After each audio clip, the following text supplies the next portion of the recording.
Hi friends मु बंटी आपण मानू पुणी थे स्वागत करुच्ची मोर 100 डेज स्टडी चैलेंज नुआ एक वीडियो को।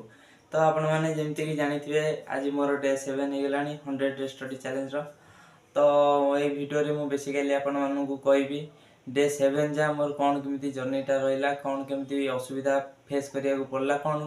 प्रोब्लेम फेस करिया पड़ला। तो कंसिस्टेंसी तो मझे मझे हटि जाऊला पुणी केमती आपको कंसिस्टेंट होगी पढ़ा पड़ो। तो ये वीडियो रे मु आपण मानू बेसिकली कहबी।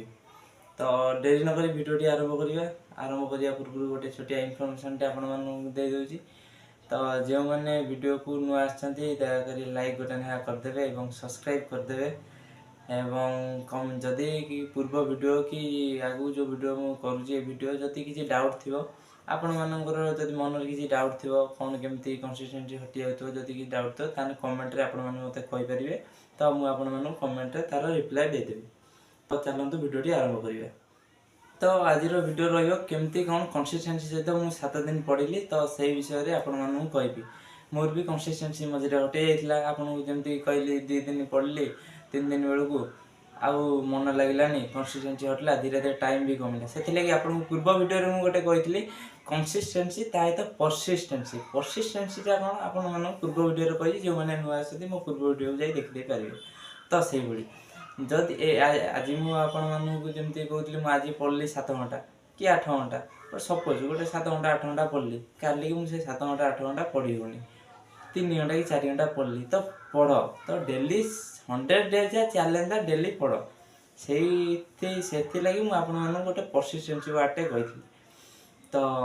आउ गोटे प्रोब्लेम भी फेस करिया पड़ो अपन मानू जमती कि धर मैथ चैप्टरटे आप करूँ प्रथम प्रथम मैथ रे कौन चैप्टर थाए जेकोसी बैच रे आपण पढ़ु प्रथम से आपमती स्पीड कैलकुलेशन पढ़ेबे नंबर सिस्टम पढ़ेबे नंबर सिस्टम रो सब अच्छी तादर कैटेगरी अच्छी डिविजिबिलिटी रूल तापरे फैक्टोरियल फैक्टर्स एवं एमती सब अच्छी। तो ता भितर आपको पढ़ले फास्ट नंबर सिस्टमटा आपको सहज लगे आप पढ़े सेकेंड रे जतले आपण माने धीरे धीरे परसेंटेज आड़ू जीवे प्रॉफिट एंड लॉस आड़ू जीवे एवरेज आड़ू जीवे तो सेतले कष्ट लगे आपण मानू लगे मते भी लगुच तो कष्ट लगे से टाइम रे आपण मानू ये हम गिव अप करदेवा लगी। तो इच्छा हम थाऊ टोटाल जो नंबर सिस्टमटा टोटाल मैथटा को स्किप करदेवे तो आपण माने स्किप करेंगे से जगह जदि आपण माने स्किप करदे कंसिस्टेंसी से जगह आपण माने भूल करदेवे। तो मोर भी इच्छा था तो परदिन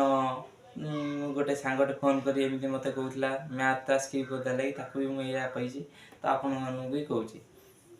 तो प्रथम टी कहे स्किप करदेवा लगी इच्छा हम किंतु आपण मैंने गिव अप करेंगे 100 डेज लगिक रुहतु देखिए। प्रथम टी देख तृतीय कहि जो चैप्टर टी आप धर होनी नंबर सिस्टम धर 5 कि 7 वीडियो क्लास अच्छी गोटे सपोज कहूँ 5 कि 7 वीडियो क्लास अच्छी आपण मैंने प्रथम वीडियो क्लास को नोट डाउन करूँ खातार नोट डाउन करूँ प्रत्येक टी क्लास को करूँ अटेम्प्ट करूँ खातार नोट डाउन करूँ प्रथमटा देखिए हेनी कि आसोनी बुझीपारे सेकेंड थर पुणी से वीडियो क्लास फास्ट को जाकि आरंभ करके पुणी चलैकी पुणी देखिए नोट डाउन तो करदे केवल वीडियो क्लास देखिए बुझे। तो देखिए प्रथम क्लास ठारू द्वितीय क्लास टी आपके बुझे